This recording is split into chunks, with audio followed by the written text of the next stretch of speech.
Student, आज का हमारा क्वेश्चन था कि मुस्लिम शिक्षा के अन्य क्षेत्र कौन से हैं। तो मैंने आपको बताया था जैसा कि दो भागों में बटे हुए थे, स्त्री शिक्षा और व्यावसायिक शिक्षा। सैनिक शिक्षा व्यावसायिक शिक्षा के अंतर्गत हमें टॉपिक देखने थे सैनिक शिक्षा, चिकित्सा शास्त्र की शिक्षा, हस्तकलाओं की शिक्षा, ललित कलाओं की शिक्षा। तो आइए ये टॉपिक हम देखेंगे।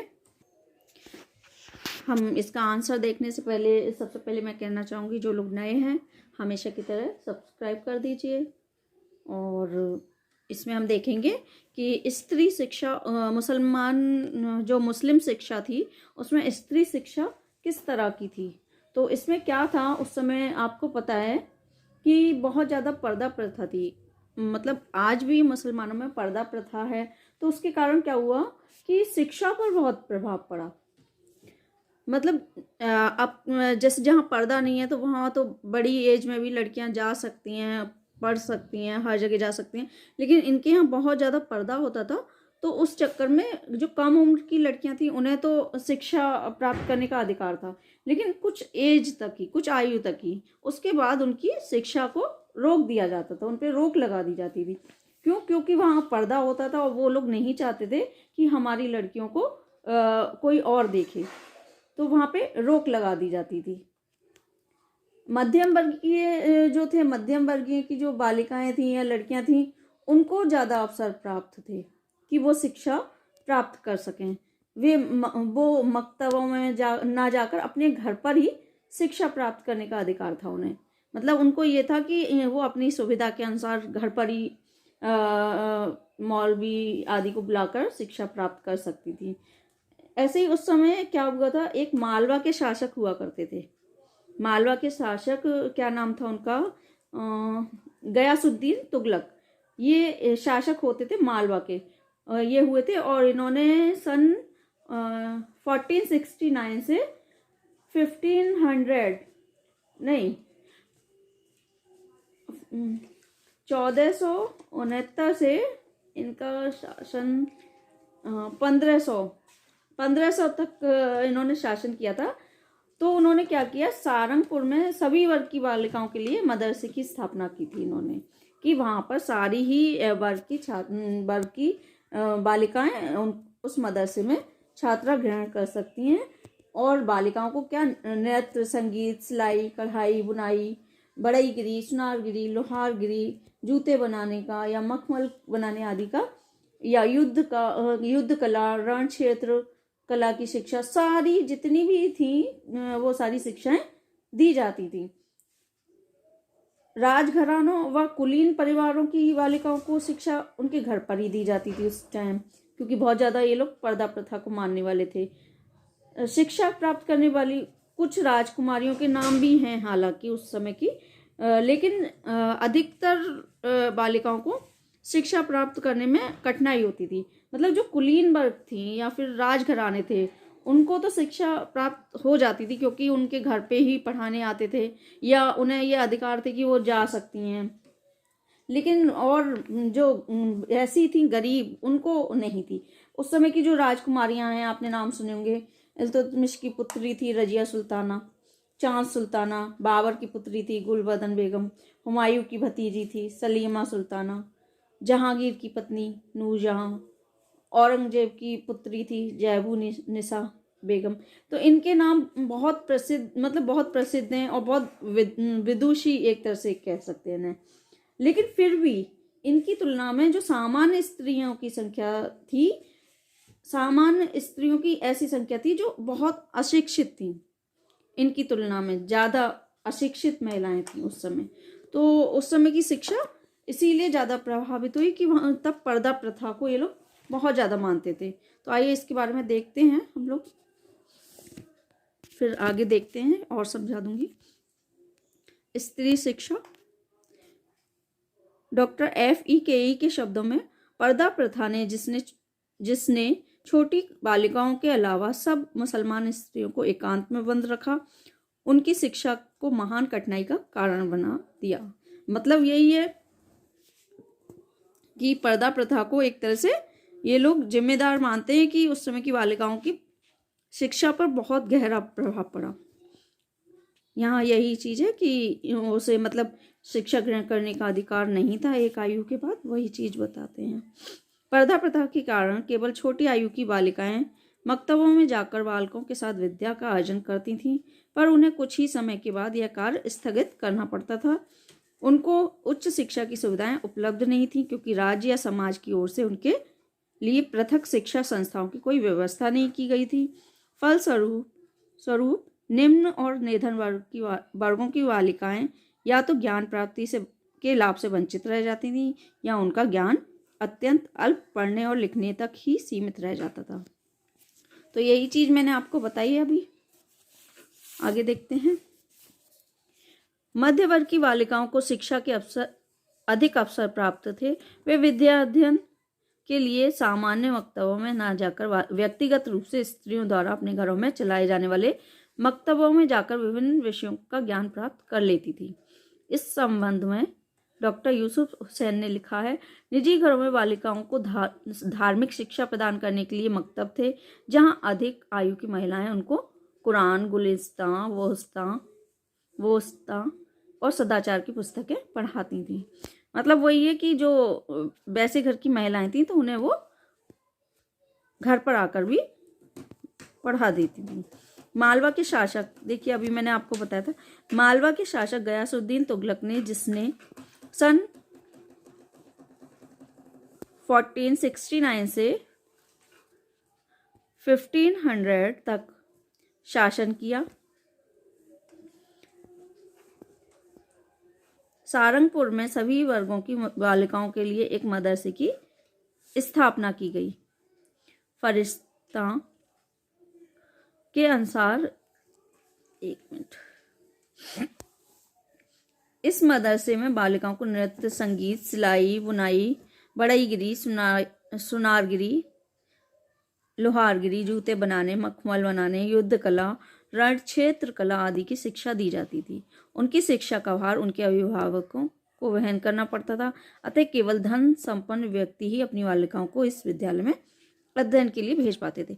देखिए वही चीज है कि जो ये विद्यालय चलता था वो क्या होता था, अभिभावकों के ही सहयोग से चलता था। तो जिनके पास पैसा होता था, जो अच्छे परिवार की होती थी, वही लोग इसमें शिक्षा ग्रहण कर पाते थे, क्योंकि गरीब लोगों के पास कहाँ से पैसा आएगा इतना, है ना। तो वही चीज है। आगे देखते हैं।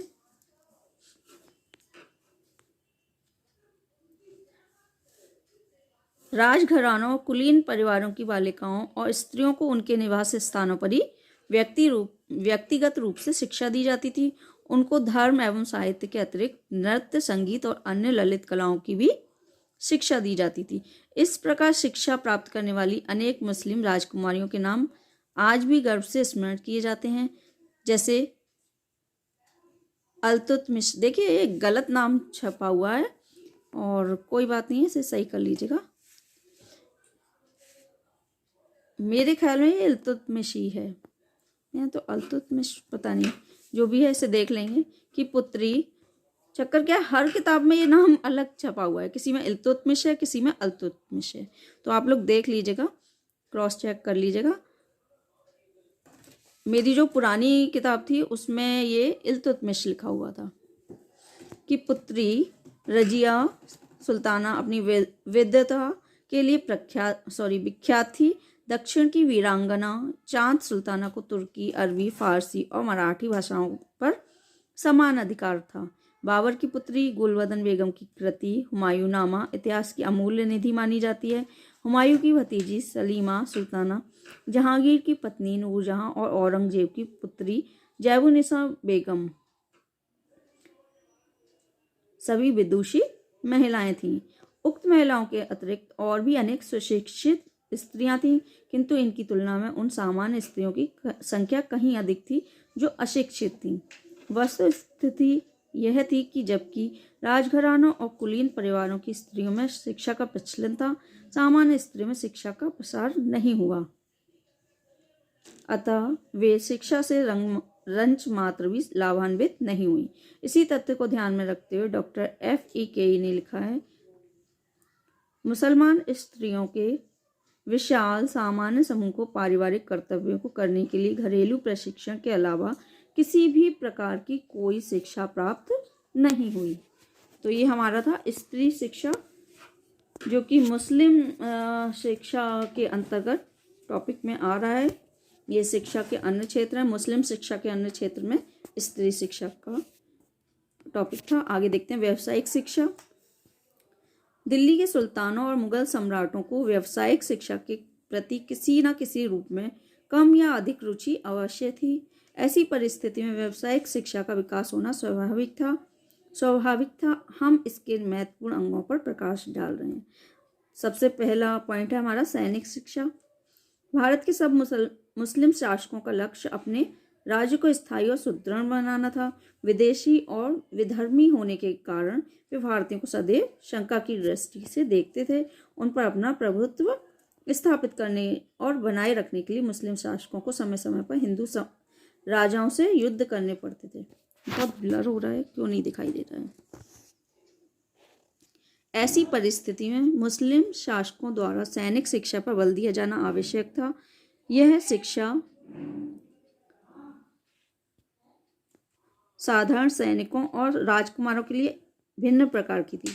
सैनिकों को तीर, भाला एवं तलवार चलाने, दुर्ग का घेरा डालने और घोड़े पर हाथी पर बैठकर युद्ध करने की शिक्षा दी जाती थी।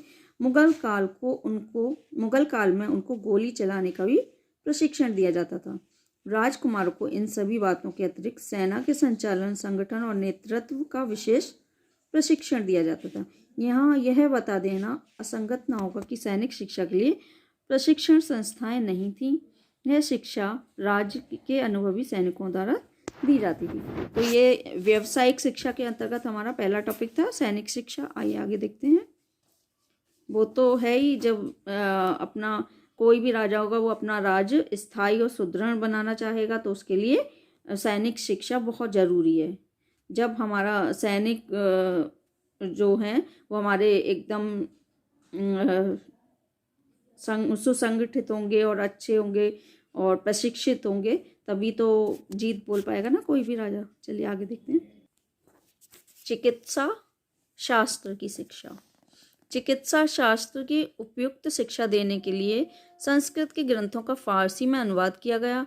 इन ग्रंथों के आधार पर फारसी में पुस्तकों की रचना की गई। इस प्रकार की कुछ उल्लेखनीय पुस्तक थी: मदानुष शिफाए सिकंदरी, दस्तूर उल अतिवा और तुफ़त अल मोमिन। इनके तो नाम भी इतने अजीब होते हैं, मतलब अजीब क्या होते हैं, हम लोग से आसानी से पढ़े नहीं जाते। थोड़े अलग टाइप के नाम होते हैं जो सुने नहीं होते ना शब्द, बस ये और कुछ नहीं।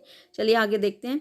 इन्होंने क्या किया, जो चिकित्सा शास्त्र की जो शिक्षा थी, मतलब जो पुस्तकें थीं, वो इनकी समझ में नहीं आती थी क्योंकि इनकी भाषा संस्कृत तो थी नहीं, फारसी में उसका अनुवाद किया है ना। तो वही चीज़ ये लोग कह रहे हैं। आगे देखते हैं। चिकित्सा शास्त्र की शिक्षा मदरसों में या विशिष्ट शिक्षा संस्थाओं में दी जाती थी। आगरा में अकबर द्वारा स्थापित किए गए मदरसे और रामपुर की विशिष्ट शिक्षा संस्था चिकित्सा शास्त्र की शिक्षा के लिए प्रसिद्ध थी। ये याद रखिएगा कि अकबर द्वारा जो स्थापित किया गया था मदरसा, वो कहाँ था? आगरा में, और रामपुर की विशिष्ट शिक्षा संस्था। ठीक है, याद रखिएगा। हस्तकलाओं की शिक्षा।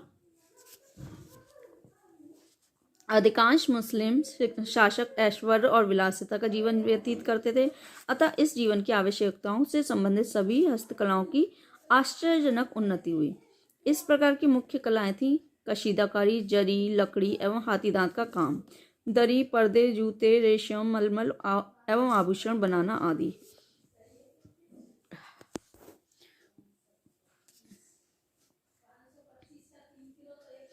इन हस्तकलाओं की शिक्षा कारखानों में दी जाती थी। मोहम्मद तुगलक और फिरोज तुगलक के शासनकाल में इन कारखानों का उल्लेख मिलता है।